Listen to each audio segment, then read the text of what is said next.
Hello, नमस्कार and आदाब। आज तारीख है 31 दिसंबर और 2022 का आखिरी दिन, और 2023 आने वाले हैं। तो एडवांस में सबको जो है हमारे तरफ से मुबारकबाद और शुभकामनाएं, क्योंकि 2022 हम लोगों के लिए काफ़ी उतार चढ़ाव भरा रहा। तो आशा और उम्मीद यही कर सकते हैं कि 2023 हमारे लिए बहुत सारी खुशियां और ढेर सारा उपहार लेकर के आए। तो इस कड़ाके की ठंड में मैं आपको कुछ बातें बताने के लिए जा रहा हूँ, क्योंकि जो आपको खून में गर्मी पैदा कर देगी, और ये आपके मतलब की बात हो भी सकती है और नहीं भी हो सकती है। तो आपको सुनना चाहिए। अमूमन मैं अपने वीडियो देखने के लिए किसी को प्रमोट नहीं करता या किसी को कहता नहीं, लेकिन वो आपकी मर्ज़ी है। अगर देखेंगे तो हो सकता है कि इसमें काम की बात हो सकती है। अगर आप मिर्च मसाला देखने के आदी हो गए हैं और हिंदू मुस्लिम डिबेट देखना आपको ज़्यादा पसंद है, मुद्दे की बात आप देखना नहीं चाहते हैं, तो आप वीडियो स्किप कर सकते हैं। या आप अगर बिहार के हित की बात सुनना चाहते हैं तो प्लीज़ देखिए। तो आज सबसे बड़ा मुद्दा बिहार के सामने, और सबसे पहला मुद्दा ये है कि बेरोज़गारी का। तो बरसों से बिहार बेरोज़गार है, और ये दशकों से चला आ रहा है। जो भी सरकारें आ रही है जा रही है, सरकारें दावा करती है कि हम रोज़गार ला देंगे, और हर सरकार जब भी आती है तो वो ऐसे ही दावा करके आती है कि हम नौकरियां देंगे, हम रोज़गार भी देंगे, और हम बिहार को हर तरह से सफल बनाएंगे। लेकिन ऐसा होता नहीं है, क्योंकि जैसे ही कुर्सी पे लोग बैठते हैं तो धीरे धीरे अपना रंग दिखाना चालू कर देते हैं। तो कोई जाति के नाम पे बिहार को भड़काते हैं, तो कोई जो है विपक्ष और पक्ष के नाम पे।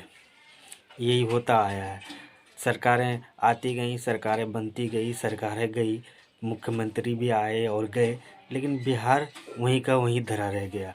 लोग बिहार के सरजमीन से उठ कर के दिल्ली के दिल्ली की सत्ता पे भी काबिज हुए, बड़े बड़े मंत्री बने, लेकिन बिहार आज वहीं का वहीं पड़ा रह गया। बिहार की स्थिति वैसी ही रह गई। और जो भी सरकारें आती है दावा करती है, बस वो कागज़ों पे सिमट के रह जाता है, जो भी योजनाएं या जो भी लाभ होने वाला रहता है। बात है 2016 की, कि जब महागठबंधन और ने मिलके चुनाव लड़ा था, और मुख्यमंत्री श्री नीतीश कुमार जी बने थे, बड़े बड़े वादे करके आए थे।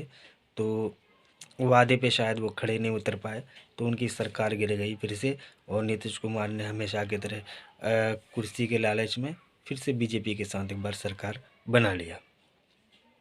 जब बीजेपी की सरकार आई तो बड़े बड़े वादे किए गए, और लोगों को फिर से एक सपना दिया गया, जो हमेशा की तरह लॉलीपॉप दिया गया। कभी बीजेपी वाले आके बोले तो कभी वो आके बोले, यानी सरकार के लोग ही आके बोलते थे कि जी हम इस इन्वेस्टर को बुलाएंगे, हम उन्हीं इन्वेस्टर को बुलाएंगे, और बिहार का ऐसे ही विकास करेंगे, बिहार को वहाँ तक पहुँचाएंगे। बिहार में मेट्रो होगा, बिहार में मोनो रोड होगा, लेकिन मेट्रो तो पता नहीं कब बनेगा, बन रहा है, और वो कब बनेगा, कब बनकर तैयार होगा, ये पता नहीं है। और मेट्रो से बिहार का विकास होने वाला नहीं है। बिहार के सामने सबसे बड़ा चुनौती ये है कि बिहार के लोग मज़दूरी करने के लिए बाहर पलायन करके जाते हैं। जैसा कि आपने लॉकडाउन में देखा, लोग वहाँ से पैदल या साइकिल के द्वारा आने को मजबूर हो गए, और कितनी परेशानी हुई। और लॉकडाउन में सबसे ज़्यादा अगर परेशानी किसी को हुई है तो वो बिहार के गरीब तबके के लोगों को, जो बाहर मजदूरी करते हैं।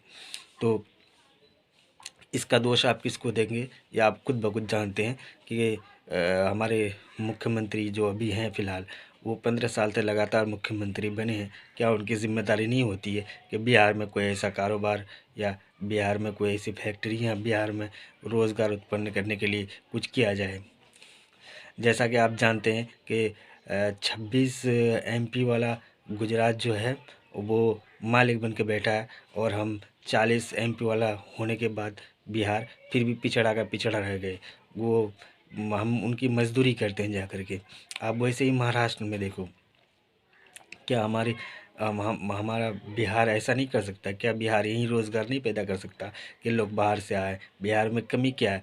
लेकिन यहाँ पे जो भी सत्ता में काबिज़ होते हैं तो वो चाहे तो बुलंदी छूना चाहते हैं या फिर बहुत सारे पैसे कमाना चाहते हैं, और पैसे कमाते भी हैं। और भेदभाव इतना है बिहार में कि इसके वजह से आपस में तालमेल ना होने की वजह से पिसते हैं बिहार के मजदूर तबके के लोग और मिडिल क्लास के लोग। बाकी जो मिडिल क्लास के और बाकी जो लोग हैं तो सरकार की दलाली करके या तलबे चाट करके वो कोई एमएलसी बन जाते हैं, कोई एमएलए बन जाते हैं, या फिर कोई कोई और पद पे बहाली हो जाता है, या कोई ठेकेदार बन जाता है। बाकी मजदूर तबके के लोग हमेशा दबे कुचले रहते हैं। बस इनको तभी देखा जाता है जब चुनाव का समय आता है, तभी इनको ख्याल आता है। इस तरह से फिर बीजेपी की सरकार भी गई, बीजेपी के साथ में भी खटपट हो गया नीतीश कुमार का। फिर उनको अपनी कुर्सी बचाने का डर लगा और फिर उन्होंने पलटी मारी और फिर आरजेडी के साथ में आ गए। आरजेडी के साथ में आने के बाद इस बार उन्होंने लॉलीपॉप देने के लिए लालू चाचा के बेटे को बुलाया, बोला कि आप लॉलीपॉप दिया कीजिए क्योंकि मैंने जो लॉलीपॉप दिया वो मज़ा नहीं आता खाने में। तो इस तरह से वो लालू चाचा के बेटे भी आए और लॉलीपॉप पे लॉलीपॉप फेंके गए। हम तो नौकरी देंगे और हम 20 लाख नौकरी देंगे। और उन्होंने कुछ नौकरियां दी भी, लेकिन लोगों की ये शिकायत है कि उन्होंने जो भी नौकरियां दी तो अपने जाति के लोगों को दी। यादव को 90% यादव को नौकरियां दी उन्होंने, ताकि आने वाले टाइम पे जब वो मुख्यमंत्री बनेंगे या जब उनकी कुर्सी जाने का डर रहेगा नीतीश कुमार की तरह, तो उनका वोट वो रिजर्व रह जाएगा और सारे के सारे यादव वोट उसको मिलेंगे। ये तो कोरोनालॉजी है। और बात रहेगी जब भी तेजस्वी से नौकरी रोज़गार के लिए पूछा जाता है तो बोलते हैं जी हम बड़े बड़े इन्वेस्टर को बुला रहे हैं, वर्चुअल मीटिंग कर रहे हैं, वीडियो कॉल मीटिंग कर रहे हैं, और उनको हम बिहार में आने के लिए आमंत्रित किए हैं और बिहार में आने के लिए उनको दावत भी किए हैं। वो आएंगे और इन्वेस्टमेंट करेंगे, चाहे वो एजुकेशन सिस्टम हो या इंफ्रास्ट्रक्चर हो। हम बिहार का काया पलटने के लिए तैयार हैं, लेकिन ऐसा होने वाला नहीं है। 3-4 महीने हो गए तब से जो है लालू चाचा के बेटे तेजस्वी यादव जो है यही लॉलीपॉप दिए जा रहे हैं। और जनता भी समझ गई है कि इनका मूड क्या है और ये क्या चाह रहे हैं। ये चाह रहे हैं कि बिहार में मुख्यमंत्री हम बन जाएं और नीतीश कुमार को ऊपर वहाँ पे तख्त में बिठाने के लिए दिल्ली भेज दिया जाए। और ऐसा ही होने वाला है। और हमेशा की तरह बिहार पीछे का पीछे रहने वाला है, कोई कुछ करने वाला नहीं है बिहार का। बस यही 2-3 फैमिली है जो बिहार पे राज करेगी और बिहार का चूस के खाएगी। और बाकी रह गया केंद्र सरकार का, तो केंद्र सरकार भी उस टाइम पे ख्याल करती है जब चुनाव आता है। बाकी बिहारियों की किसी को कोई खबर नहीं। हम बिहारियों को बिहार का फिक्र नहीं है, तो बाहर के लोग क्यों फिक्र करेंगे? मोदी जी तो बाहर के हुए। बिहारी को लूटने वाला बिहारी है तो फिर दूसरा क्या करेगा? तो बिहार की जनता को जागना पड़ेगा, और नहीं जागे तो आने वाली नस्लें आपको जो है गालियों से संबोधित करेगी, थूकेगी आप पे।